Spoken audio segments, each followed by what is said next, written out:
보아스가 룻에게 이르되 내 딸아 들으라.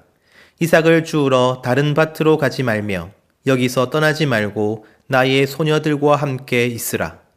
그들이 베는 밭을 보고 그들을 따르라. 내가 그 소년들에게 명령하여 너를 건드리지 말라 하였느니라. 목이 마르거든 그릇에 가서 소년들이 길어온 것을 마실지니라 하는지라. 룻이 엎드려 얼굴을 땅에 대고 절하며 그에게 이르되 나는 이방 여인이거늘 당신이 어찌하여 내게 은혜를 베푸시며 나를 돌보시나이까 하니 보아스가 그에게 대답하여 이르되 내 남편이 죽은 후로 내가 시어머니에게 행한 모든 것과 내 부모와 고국을 떠나 전에 알지 못하던 백성에게로 온 일이 내게 분명히 알려졌느니라. 여호와께서 내가 행한 일에 보답하시기를 원하며 이스라엘의 하나님 여호와께서 그의 날개 아래에 보호를 받으러 온 내게 온전한 상 주시기를 원하노라 하는지라. 지난 시간 나오미의 인생을 중심으로 룻기를 살펴보았습니다. 오늘은 룻의 인생을 중심으로 룻기를 살펴보고자 합니다. 그런데 그 전에 우리가 꼭 기억해야 하는 것이 있습니다. 룻기가 말의 책이라는 사실입니다. 룻기를 이해하는 핵심은 사건이 아니라 말에 있습니다. 룻기가 이렇게 짧은 책임에도 불구하고 사사기 전체를 요약하고 해설할 수 있는 이유가 바로 여기에 있습니다. 긴 설명 대신, 묘사 대신에 짧은 말로 함축적인 의미를 전달하기 때문이지요. 그래서 각 인물들이 하는 말을 제대로 이해하는 것이 중요합니다. 그리고 4장밖에 안 되는 룻기 가운데 1장의 대부분을 차지하는 것은 나오미와 룻의 대화입니다. 사랑하는 성도 여러분, 나오미는 모든 것을 잃었습니다. 남편도, 2 아들도, 기업도, 미래도 모두 잃었습니다. 베들레헴으로 돌아가기로 결정했을 때 그녀의 가슴은 이미 절망으로 텅 비어 있었습니다. 그래서 나오미는 2 며느리에게 모압으로 돌아가라고 자신의 비극에 더 이상 얽매이지 말라고 간곡히 권유합니다.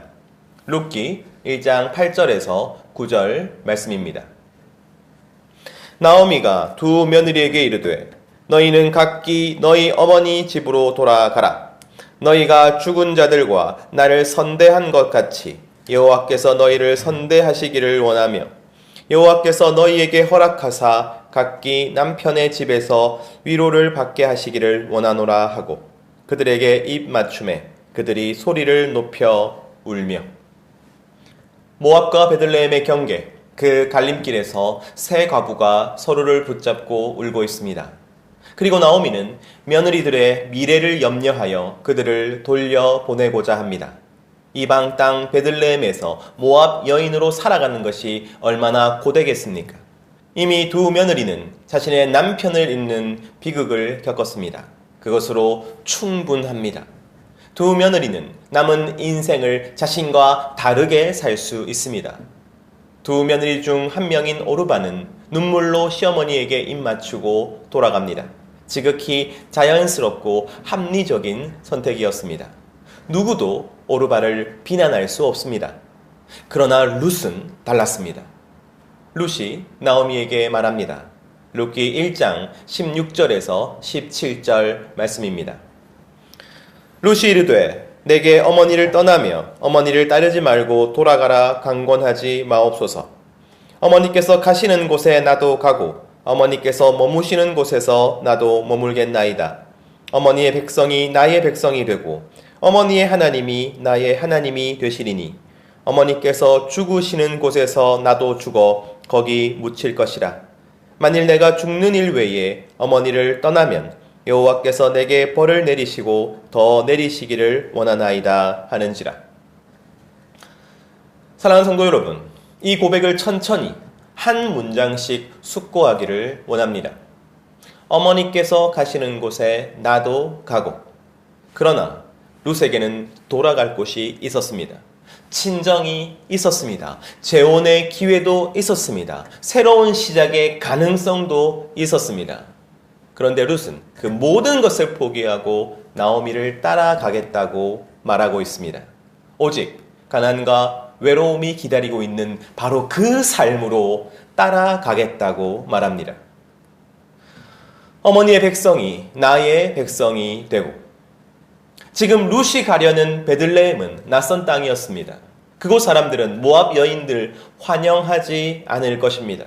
율법은 분명히 말하고 있습니다. 모압 사람은 여호와의 총회에 들어올 수 없다. 영원히 들어올 수 없다고 말이지요. 그곳 백성들은 룻을 배제하고 혐오할 것입니다. 그럼에도 룻은 그곳 백성이 자신의 백성이 되겠다고 말합니다. 어머니의 하나님이 나의 하나님이 되시리니. 여러분, 이것은 단순한 동행의 약속이 아닙니다. 이것은 신앙 고백입니다. 룻은 자신의 신을 버리고 나오미의 하나님을 자신의 하나님으로 받아들이겠다고 말하는 것입니다. 영원히 모압 사람은 자신의 총회에 들어올 수 없다고 못 박으신 그 하나님을 모압 사람인 자신이 섬기겠다고 말하는 것이죠. 어머니께서 죽으시는 곳에서 나도 죽어 거기 묻힐 것이라. 이것은 일시적인 동행을 말하는 것이 아닙니다. 이것은 죽음까지도 함께 하겠다는 헌신입니다. 나오미가 숨을 거두는 그 순간까지 그 곁을 지키겠다는 결단입니다. 사랑하는 성도 여러분, 이것이 얼마나 바보 같은 선택입니까? 얼마나 비합리적인 결정입니까? 룻은 자신의 미래를, 자신의 행복을, 자신의 안전을 모두 포기하고 있습니다. 오직 한 가지 이유 때문이죠. 룻은 그만큼이나 나오미를 사랑하고 있었던 것입니다. 그래서 나오미를 홀로 보낼 수 없었던 것입니다. 절망 가운데 홀로 죽어가도록 내버려 둘 수 없었던 것입니다. 룻의 말은 룻이 얼마나 절절하게 나오미를 사랑하고 있는지를 드러냅니다. 그리고 룻은 그의 말을 실천하지요. 룻기 2장 2절 말씀입니다. 모압 여인 룻이 나오미에게 이르되 원하건대 내가 밭으로 가서 내가 누구에게 은혜를 입으면 그를 따라서 이삭을 줍겠나이다 하니 나오미가 그에게 이르되 내 따라 갈지어다 하매. 이삭을 줍는다는 것은 가장 가난한 자들과 가장 비천한 자들이 하는 일이었습니다. 추수할 때 떨어진 곡식을 줍는 것, 밭 귀퉁이에 남겨진 이삭을 주워 모으는 것, 그것은 구걸과 다를 바 없는 일이었습니다. 그러나 룻은 주저하지 않습니다. 부끄러워하지 않습니다. 왜냐하면 그 일만이 나오미를 먹여 살릴 수 있기 때문입니다. 룻은 아침부터 저녁까지 보리 추수와 밀 추수를 마칠 때까지 최선을 다해 이삭을 줍습니다. 그의 사랑은 순간의 감정이 아니라 매일의 헌신이었습니다. 바로 그 사랑이 룻의 말 가운데 드러나는 것입니다. 그렇다면 나오미의 말은 어떠할까요? 룻기 1장 12절에서 13절 말씀입니다. 내 딸들아 되돌아가라. 나는 늙었으니 남편을 두지 못할지라. 가령 내가 소망이 있다고 말한다든지 오늘 밤에 남편을 두어 아들들을 낳는다 하더라도 너희가 어찌 그들이 자라기를 기다리겠으며 어찌 남편 없이 지내겠다고 결심하겠느냐. 내 딸들아 그렇지 아니하니라. 여호와의 손이 나를 치셨으므로 나는 너희로 말미암아 더욱 마음이 아프도다 하매.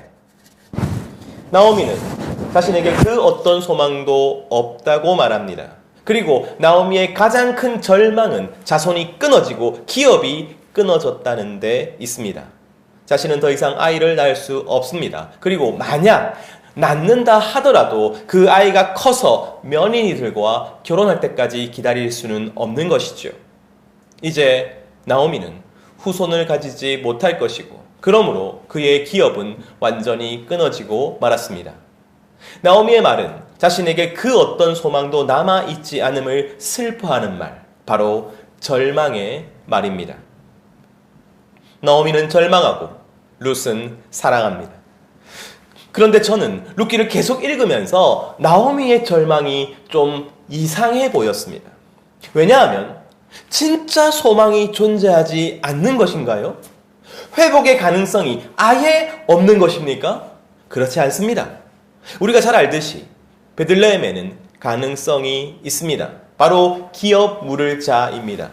율법이 규정하는 고엘, 기업 물을 자에 대해서는 이후 설교에서 자세히 다루게 될 것입니다. 짧게 설명하자면 고엘이라는 제도는 여러 가지 이유로 기업을 잃어버리게 된 사람을 위하여 가까운 친족이 그를 대신해서 빚을 갚고 그의 기업을 되찾아주게 하는 것입니다.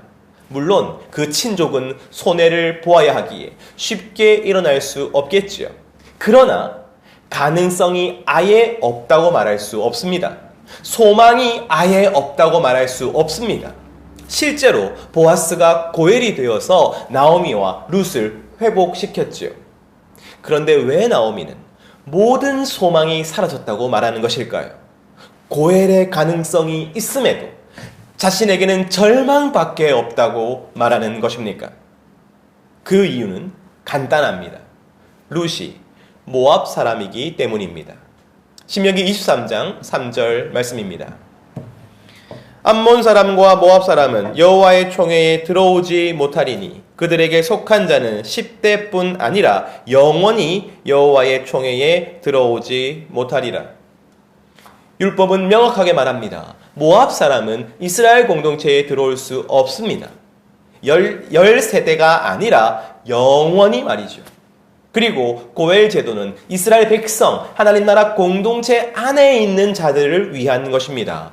그러므로 고엘 제도는 모압 사람인 룻에게는 해당되지 않는 것이지요. 만약 나오미의 아들들이 이스라엘 여인과 결혼했더라면, 즉 며느리가 이스라엘 사람이었다면 나오미는 이렇게까지 절망하지 않았을 것입니다. 두 며느리와 함께 베들레헴으로 돌아와서 고엘이 되어줄 친척들을 찾아다녔을 것입니다. 아주 작은 가능성이지만 그렇기에 더욱 절실하게 매달렸을 것입니다. 하지만 나오미의 며느리들은 모두 다 모압 여인들입니다. 그들은 하나님의 보호를 받지 못합니다. 그들은 하나님께서 회복시키시는 대상이 아닙니다. 그래서 그들은 고엘 제도와는 아무런 상관이 없는 것이죠. 나오미는 이 사실을 너무나도 잘 알고 있었고 그래서 절망하였던 것입니다. 그런데 사랑하는 성도 여러분, 갑자기 이상한 일이 일어납니다. 나오미의 태도가 180도로 변합니다. 지치고 낙심하고 모든 것이 끝났다고 절망하였던 나오미가 갑자기 활기가 넘치고 주도적이 되고 소망을 말하기 시작합니다. 룻기 3장 1절 말씀입니다. 룻의 시어머니 나오미가 그에게 이르되 내 딸아 내가 너를 위하여 안식할 곳을 구하여 너를 복되게 하여야 하지 않겠느냐. 여러분, 나오미의 말이 바뀝니다. 그의 말은 이제 소망으로 가득 차 있습니다. 열망으로 가득 차 있습니다. 복된 일을 이루려는 적극적인 태도로 가득 차 있습니다. 그리고 보아스에게 고엘이 되어달라고 룻을 통하여 요청하지요. 마치 룻이 모압 사람이 아닌 것처럼, 마치 룻이 하나님 나라 백성인 것처럼, 마치 룻이 고엘의 대상이 될 수 있는 것처럼 말입니다. 그렇다면 무엇이 나오미를 변화시켰을까요? 무엇이 나오미에게 소망을 다시 주었을까요? 그 이유는 바로 보아스의 말에 있습니다.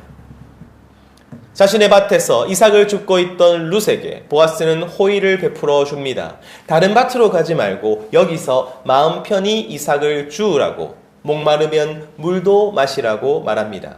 그러자 룻이 땅에 엎드려 묻습니다. 룻기 2장 10절 말씀입니다.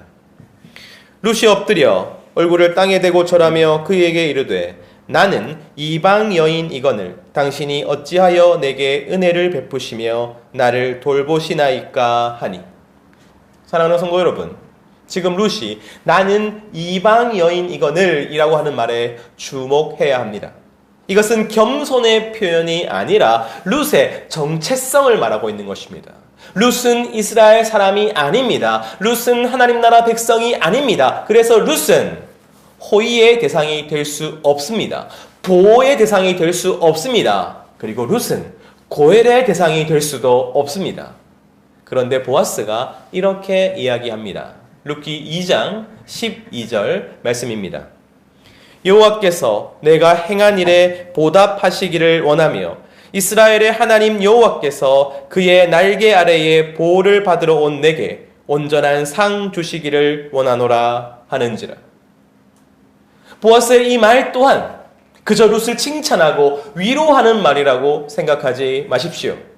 룻기 2장 1절에서 보아스를 유력한 사람이라고 묘사합니다. 유력한 사람이란 단순히 돈이 많다고 말하는 것이 아닙니다. 권력이 있는 사람을 뜻합니다. 지도자를 말하는 것이지요. 즉 베들레헴 공동체에서 일종의 의사결정권을 가지는 리더가 바로 보아스였던 것입니다. 그리고 보아스가 사람들 앞에서 공식적으로 선언하고 있는 것입니다. 너는 하나님의 날개 아래에 보호를 받으러 온 사람이다. 사랑하는 성도 여러분, 주의 날개 아래 피하는 사람이 누구입니까? 바로 하나님 나라 백성입니다. 바로 이스라엘 민족입니다. 시편 61편 4절 말씀입니다. 내가 영원히 주의 장막에 머물며 내가 주의 날개 아래로 피하리이다. 보아스는 지금 룻이 더 이상 이방인이 아니라고 말하는 것입니다. 하나님의 날개 아래 피하러 온 영혼, 하나님의 사랑과 하나님의 보호를 받는 이스라엘 백성이라고 말하고 있는 것입니다. 바로 이 순간, 이 말이 선포되는 순간 룻의 신분이 바뀌었습니다. 그리고 나오미가 그 말을 듣게 되었습니다. 보아스의 선언을 듣게 되었던 것입니다. 그리고 나오미는 깨달았습니다. 아, 이제 룻은 이방인이 아니구나. 이제 룻도 하나님 나라 백성이구나. 그렇다면 고엘 제도를 적용할 수 있겠구나. 이제 나오미에게 소망이 생긴 것이죠. 바로 그 소망이 나오미의 삶을 완전히 변화시키는 것입니다. 하지만 여기서 더 중요한 것이 있습니다. 사랑하는 성도 여러분, 보아스가 룻을 하나님 나라 백성이라고 선언한 그 이유가 무엇입니까? 율법에서 배제하는 모압 여인을 하나님 나라 백성 되게 한 이유, 그리고 모든 사람이 납득하고 인정할 만한 그 이유가 무엇입니까? 그 또한 보아스의 말 속에서 알 수 있습니다. 룻기 2장 11절 말씀입니다. 보아스가 그에게 대답하여 이르되 내 남편이 죽은 후로 내가 시어머니에게 행한 모든 것과 내 부모와 고국을 떠나 전에 알지 못하던 백성에게로 오니니 내게 분명히 알려졌느니라. 바로 룻이 나오미에게 행한 모든 것 때문입니다. 나오미에 대한 사랑 때문에, 자신의 부모와 고국을 떠나온 그 행동 때문이었습니다. 앞서 우리는 룻의 그 바보 같은 사랑, 자신을 허비하고 소진시키는 사랑에 대해서 함께 나누었습니다. 그런데 보아스는 바로 그 사랑 때문에 너는 하나님 나라 백성이 되었다고 말하는 것입니다.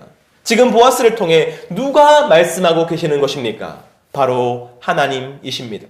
하나님께서 그 사랑이 바로 자격이라고 말씀하시는 것입니다. 그 사랑이 바로 율법의 완성이라고 말씀하시는 것입니다. 그 사랑이 바로 내가 원하는 부르짖음이라고 말씀하시는 것입니다. 갈라디아서 5장 14절 말씀입니다. 온 율법은 내 이웃 사랑하기를 내 자신같이 하라 하신 한 말씀에서 이루어졌나니. 룻은 할례 받지 못했습니다. 룻은 율법을 배우지 못했습니다. 절기를 지키지도 않았습니다. 성전에 나갈 수도 없었습니다. 하지만 룻에게는 사랑이 있었습니다. 나오미를 향한 희생적인 사랑, 자신을 내어주는 사랑, 끝까지 포기하지 않는 그 사랑이 있었습니다. 그리고 하나님은 그 사랑을 보시고 룻을 자신의 백성으로 삼으십니다. 그 사랑 때문에 영원한 이방인이 영원한 하나님 나라 백성이 되었습니다. 사랑 때문에 자격 없는 자가 하나님의 날개 아래로 들어왔습니다. 룻기는 오직 사랑 때문에 구원을 받는 그 은혜와 복음을 이야기하고 있는 것이죠. 사랑하는 성도 여러분, 우리 또한 영적인 이방인들이었습니다. 우리 또한 자격 없는 자들이었습니다. 우리 모두 여호와의 총회에 들어오지 못하는 자들이었습니다. 그런데 사랑 때문에, 예수 그리스도의 사랑 때문에 우리는 하나님의 날개 아래로 들어오게 되었습니다. 십자가에서 죽으신 그 사랑 때문에 우리도 하나님의 백성이 되었습니다. 로마서 5장 8절 말씀입니다. 우리가 아직 죄인 되었을 때에 그리스도께서 우리를 위하여 죽으심으로 하나님께서 우리에 대한 자기의 사랑을 확증하셨느니라. 룻이 모압을 떠나 베들레헴으로 왔던 것처럼 예수님은 하늘 보좌를 떠나 이 땅에 오셨습니다. 룻이 나오미를 위해 이삭을 주우며 허리를 굽혔던 것처럼 예수님은 우리를 섬기기 위하여 이 땅에서 낮아지셨습니다. 룻이 나오미를 위하여 자신의 미래를 포기했던 것처럼 예수님은 우리를 위하여 자신의 생명을 내어주셨습니다. 룻이 보아스의 선언으로 하나님의 날개 아래로 들어왔듯이 우리도 예수 그리스도의 십자가로 말미암아 하나님의 날개 아래로 들어오게 되었습니다. 이방인에서 하나님 나라 백성으로, 죄인에서 의인으로, 원수에서 자녀로, 영원히 쫓겨난 자에서 영원히 사랑받는 자로 우리의 신분이 변화되었습니다. 그러므로 오직 예수 그리스도의 사랑이 우리의 유일한 소망인 것입니다. 사랑하는 성도 여러분, 그 소망을 소유한 자가 어떻게 변화하는지 나오미가 너무나도 잘 보여주고 있습니다. 나오미가 소망을 품었을 때 그는 더 이상 피해자가 아니었습니다. 더 이상 방관자도 포기자도 아니었습니다. 확실한 소망을 품은 나오미는 룻을 위하여 안식할 곳을 구하고 룻의 삶을 복되게 하기 위하여 고민하고 결단하고 행동하였습니다. 그리하여 마침내 룻과 보아스가 맺어지게 됩니다. 그가 소망을 품었을 때 자기 가정을 회복시키고 타인의 삶을 복되게 만들었습니다. 구원받음이란 바로 이런 것입니다. 내 삶이 완전히 달라질 수 있다는 소망, 그리고 내가 사랑하는 이들을 진실로 복되게 할 수 있다는 소망을 품고 살아가는 것입니다. 그래서 구원받는 자는 말이 바뀌고 태도가 바뀌고 목적이 바뀌는 것입니다. 그에게 참된 소망이 있기 때문이죠. 그리고 또한 중요한 것을 잊지 마십시오. 교회 공동체는 사랑 외에 다른 원칙을 가질 수 없습니다. 룻은 율법에 의해서 영원히 배제되어야 할 이방인이었습니다.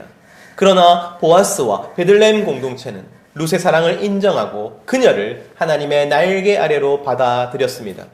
베들레헴 공동체는 사랑을 가장 중요하고 가장 핵심적인 원리로 이해하였던 것입니다.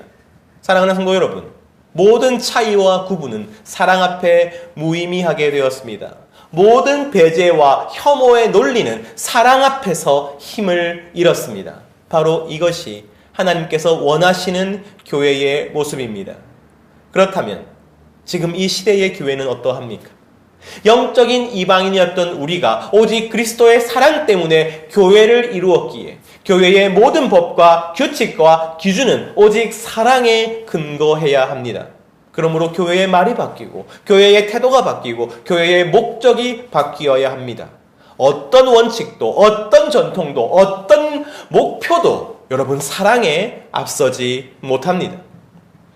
사랑하는 성도 여러분, 그러나 우리가 사랑하기에 힘쓰다가 낙심하거나 좌절할 때도 있을 것입니다. 우리의 사랑이 너무나도 미약하여 넘어질 때가 있을 것입니다. 바로 그때 기억하십시오. 사랑은 우리의 능력이 아닙니다. 사랑은 하나님의 선물입니다.